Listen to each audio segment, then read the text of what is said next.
नमस्कार मंडळी, मी दीपक गेल्या 6 वर्षापासून नेदरलँडमध्ये राहतोय आणि मी पूजा गेल्या 3 वर्षापासून नेदरलँडमध्ये राहत आहे. या व्हिडिओमध्ये आम्ही आम्हाला मिळालेले अनुभव तुमच्याशी शेअर करणार आहे, जेणेकरून त्या चॅलेंजेस मधून तुम्ही शिकू शकता आणि तुमचं लाईफ इझी बनवू शकता जेव्हा तुम्ही दुसऱ्या देशामध्ये जाता. तर चला तर मग सुरू करूया आपल्या व्हिडिओला.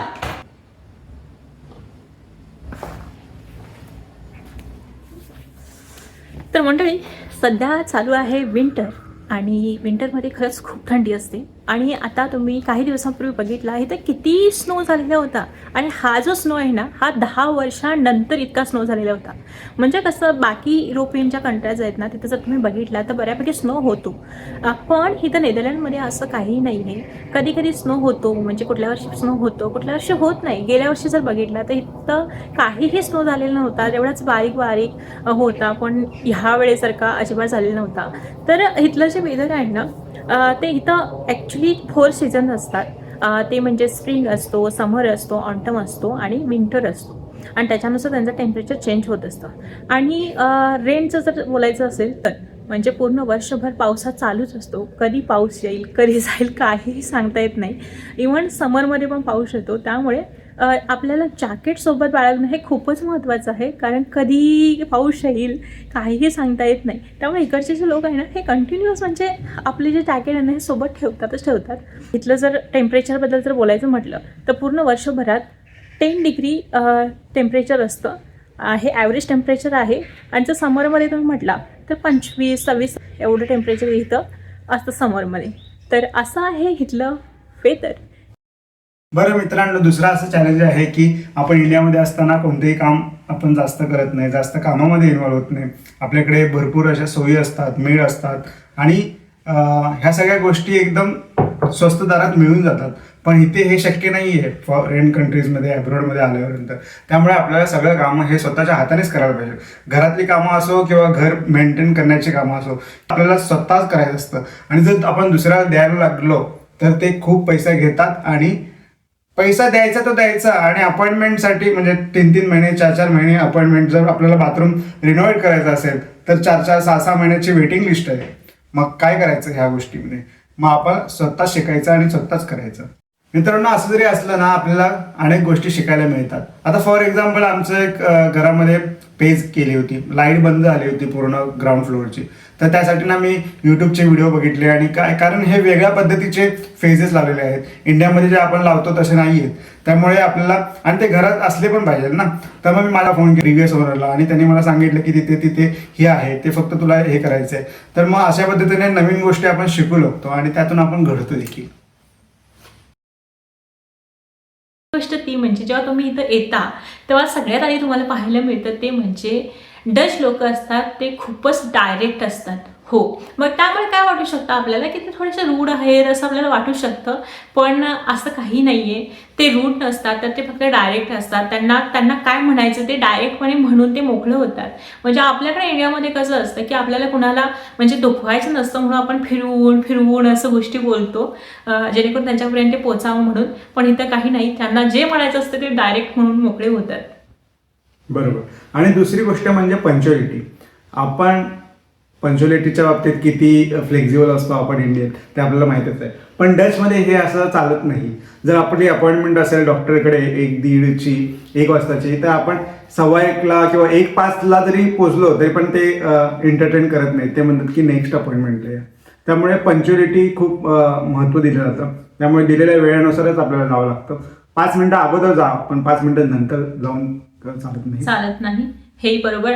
तर इथंच मला एक एक्झाम्पल द्यायचं आहे. इथं 80+ एज असलेली ना कॅब ड्रायव्हर आहे आणि ती ना खरंच खूप ॲक्टिव्ह आहे. आणि ह्या वयामध्ये पण ती ना कॅब म्हणजे चालवते आणि खूप अफोर्डेबल असल्या अशा प्राईसमध्ये ना ती सर्व्हिस देत असते. आम्ही तिला एकदा विचारलं की तू इतक्या कमीमध्ये का देतेस, कारण जेव्हा आम्हाला मूव्हिंग करायचं होतं तेव्हा आम्ही खूप वेळा खूप ठिकाणी चेक केले, तर तिथं ना 200 युरो वगैरे किंवा 250 युरो असे घेत होते. पण हिचे बघितलं आता 50 युरो, 80 युरो असं ती खूप कमी घेत होती. जे की मला वाटते की तिचं जे काय पेट्रोल डिझेल जे काय लागतं त्या कॉस्ट तेवढंच मे बी पडत असेल.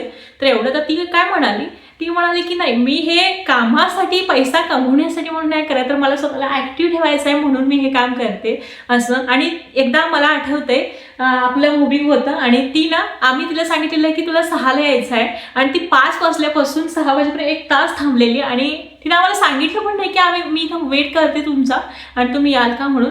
बघ आम्ही लवकर उठलेलो कारण आम्हाला सगळं मुव्हिंग करायचं होतं आणि आम्ही खिडकी ओपन करून बघितली की बाबा प्रकाश म्हणजे बाहेर झालाय की नाही, अंधार आहे का. तेव्हा मला समजलं की ती बाहेर थांबले किती वाजल्यापासून. मग तिला आम्ही विचारलं बाहेर जाऊन, तेव्हा ती म्हणाली 5 वाजल्यापासून मी इथं आले. तर इतकी माणसं म्हणजे टायमिंगला महत्त्व देतात इथं. टायमिंगला महत्व देतात पण दुसऱ्याच्या टायमिंगचा पण खूप आदर करतात. हे खूप महत्वाचं आहे. हे अंडरलाईन केलेलं खूप महत्वाचं आहे. कारण त्यांना जर वेळ दिलेला आहे 6 वाजता तर मी त्याला 5 वाजताच कॉल करून का गोंधळात टाकू असं म्हणून ते 6 वाजेपर्यंत स्वतः बाहेर थांबली पण तिने कॉल काही केला नाही. तर असं असतं कामामध्ये पण असं असतं. आपल्या इकडे वर्क कल्चर जे असतं की 10 वाजेपर्यंत म्हणजे 5 वाजता आपण लॉग ऑफ करतो पण 10 वाजता जर प्रोडक्शन इश्यू आला तर आपल्याला फोन येतो मॅनेजरचा किंवा कोणाचा पण की असं लॉग इन कर आणि जरा हेल्प कर म्हणून. पण इकडे ना जरी प्रोडक्शन इश्यू असला कुठलाही मोठा इश्यू असला तरी 6 नंतर मग फोन करत नाहीत. जर करायचं असेल तर लिगल परवानगी घेऊन ते तुमच्या लेबर लॉमध्ये आहे का हे सगळं घेऊन नंतर मग कॉल करतात. खूप एकदम डेंजर इश्यू असेल किंवा तो सॉल्व्ह होणार नसेल किंवा हे असेल तरच तुम्हाला ते कॉल करतात, नाहीतर कॉल करत नाहीत. त्यामुळे तुमच्या वेळेचा ते आदर करतात. हे खूप महत्वाचं आहे. हो, इथं ना सायकलिंग कल्चर आहे. त्यामुळे तुम्ही बघितलं ना तर 80+ म्हटला तुम्ही तरी चालेल लोक ना सायकल घेऊन असे सुटतात. म्हणजे त्यांना ऑफिसला जायचं असेल, सुपर मार्केटला जायचं असेल, स्कूलला मुलांना घेऊन जायचं असेल, कुठंही एव्हरीवेअर ते बाईक घेऊन जातात, म्हणजे त्यांची सायकल घेऊन जातात. तुम्ही न्यूजमध्ये पण बघितले असतील बरेच असे न्यूजमध्ये तुम्हाला मला मित्र वगैरे पाठवतात माझे की ना तू नेदरलँडमध्ये राहतो ना तुमचे प्रेसिडेंट सायकलने जातात. खरं आहे का ते? तर खरंच तसं प्रेसिडेंट वगैरे ना सायकलने जातात. इथे ना जर एक वेळ गाडी नाही आली तरी चालेल पण सायकल यायलाच पाहिजे. कारण ना आपल्याकडे रिक्षा वगैरे भेटत नाही. हो, त्यामुळे सायकल हे खूप सोयीचं वाहन आहे. आणि इकडच्या लोकांचं म्हणजे असं म्हणणं आहे की आपण नेचरची काळजी घेतली पाहिजे. जेवढा आपण स्वतःच्या कारगाड्या वगैरे जेवढा घेऊ त्याच्यातून जो काय निघणारा धूर आहे त्याच्यामुळे ना पोल्युशन होतं आणि इकडच्या लोकांना पोल्युशन कमी करायचं आहे म्हणून ते लोक जितकं शक्य होईल तितकं गार्डनिंग करतात. आणि इकडे जर तुम्ही फळफटका जर मारला, जर फिरायला आला नेदरलँडला तर तुम्ही बघू शकता इतके सुंदर त्यांचे गार्डन असतात. बॅकयार्ड असू दे, फ्रंट यार्ड असते, सगळं नीट नेटकं असं असतं आणि खूप सुंदर असतात ते. आणि हे सायकलिंग कल्चर खरंच खूप छान आहे. इकडचे सगळे जर लोक बघितलं तर सगळे फिट आणि हेल्दी आहेत. आणि नेदरलँडमध्ये म्हणजे जगातल्या सगळ्यात उंच लोक कुठं जर असतील तर ते नेदरलँडमध्ये आहे. आणि आम्ही पण अनेक ठिकाणी गेलेलो आहे, युरोपमध्ये अनेक कंट्रीजमध्ये गेलेलो आहे. पण प्रत्येक वेळी गेल्यानंतर आम्हाला हेच जाणवतं की आमचं नेदरलँड आमचं आता म्हणतोय कारण 5-6 वर्ष राहतोय जिथं आपण राहतो कर्मभूमी तीच आपली भूमी असं म्हणून म्हणतो आपण. आणि याचा अर्थ असं पण नाहीये की आम्ही इंडियाला हे करतोय, विदेशामध्ये राहू दे कितीही वर्ष राहू दे, जे इंडियाचं जे स्थान आहे ते कधीही असं म्हणजे हे होणार नाहीये. पण आता जेव्हा आम्ही तर नेदरलँडमध्ये राहतोय तर नेदरलँड ही खूप चांगलं आहे असं म्हणायचा अर्थ आहे आमचा. हो बरोबर, थँक्स फॉर क्लॅरिफिकेशन. म्हणजे प्रत्येक ठिकाणी गेल्यानंतर असंच वाटतं की ते खूप सेक्युअर आहे कम्पेअर्ड टू बाकीच्या ठिकाणी. जर्मनीचा आमचा अनुभव सांगितलेलाच आहे, व्हिडिओमध्ये पण बनवलेला आहे, बघा तुम्ही. हो, आणि इव्हन मी ना कधी कधी खूप सकाळी लवकर जाते. म्हणजे माझं असं कामच आहे की मला कधी कधी लवकर जावं लागतं, कधी कधी लेट यावं लागतं, कधी कधी ट्रेन मिस होतात. पण अजूनपर्यंत म्हणजे ह्या 3 वर्षामध्ये मला कधी असा एक्सपिरियन्स नाही आला की मी कधी इन्सिक्युअर फील केलंय, कुणी माझा पाठलाग केलाय, कुणी केलंय, किंवा काही असे मला कधी एक्सपिरियन्स आलेले नाही आहेत. त्यामुळे मला असं वाटतं की नेदरलँड खरंच खूप सिक्युअर आहे, खूप सिक्युअर. पण याचा अर्थ असाही नाही आहे की तुम्ही बेसावत राहावं, काळजीही घेतलीच पाहिजे. कारण प्रत्येक माणसांचे नेचर वेगळे असतात, त्यामुळे प्रत्येकांना माणसं पण वेगळी भेटू शकतात. आमच्या आजूपर्यंत जे काही म्हणजे आजूबाजूला जी लोक आमच्या सर्कलमध्ये जी काही लोक आलेली होती सगळी आम्हाला चांगली भेटली. जे डच लोक होते सगळे चांगले होते. तर आमचा असा एक्सपिरियन्स होता त्यांच्यासोबत. तर हा कल्चरल शॉक आहे पण आपल्या हेल्थसाठी खरंच खूप छान आणि बेनिफिट भेटू शकतं ह्या कल्चरल शॉकमुळे. त्यामुळे आपण ते ॲक्सेप्ट केलं पाहिजे, अडॅप्ट केलं पाहिजे खरं तर ह्या कल्चरला, राईट? हो, जे ज्यांच्या कल्चरमधून चांगल्या गोष्टी आहेत ना त्या आपण अडॅप्ट केल्या पाहिजे. अनेक अशा गोष्टी आहेत ज्या आपल्याला आवडत नाहीत, मग त्या गोष्टीपासून आपण लांब राहायला पाहिजे. पण चांगल्या गोष्टी आहेत असं जसं की पर्यावरण फ्रेंडली असलं पाहिजे, पर्यावरणाचा आपण विचार केला पाहिजे. पर्यावरण हा देव आहे, मग त्या देवाची काळजी घेतली पाहिजे, बरोबर ना. तर अशा चांगल्या चांगल्या गोष्टी त्यांच्या कल्चरमधून पण आपण शिकले पाहिजे, जसं ते आपल्या कल्चरमधून शिकत असतात. हो. तर मंडळी, नेक्स्ट पॉइंट आहे तो म्हणजे फूड. इंडियन फूड आणि डच फूड याच्यामध्ये काय फरक आहे, किंवा किती म्हणजे इथलं कल्चरल म्हणजे डिफरन्स काय आहे इथं.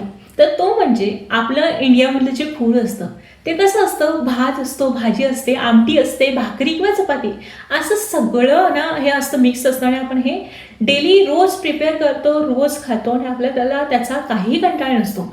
पण जे डच फूड आहे ते टोटली डिफरंट आहे, टोटली. म्हणजे इकडं कसं, एक हा ब्रेड आणि दुसरं त्याला चीज आणि ब्रेड झालं, दॅट्स इट, ह्यांचं जेवण झालं. म्हणजे इकडं जो आहे ना सँडविच प्रकार खूप चालतो. मग ते ब्रेड घेणार, चीज असेल, पीनट असेल किंवा साधं चॉकलेट असेल, हे असं लावून ते खातात. किंवा मग त्याच्यामध्ये काही व्हेजीस वगैरे ॲड करायचे असतील तर ते करतात.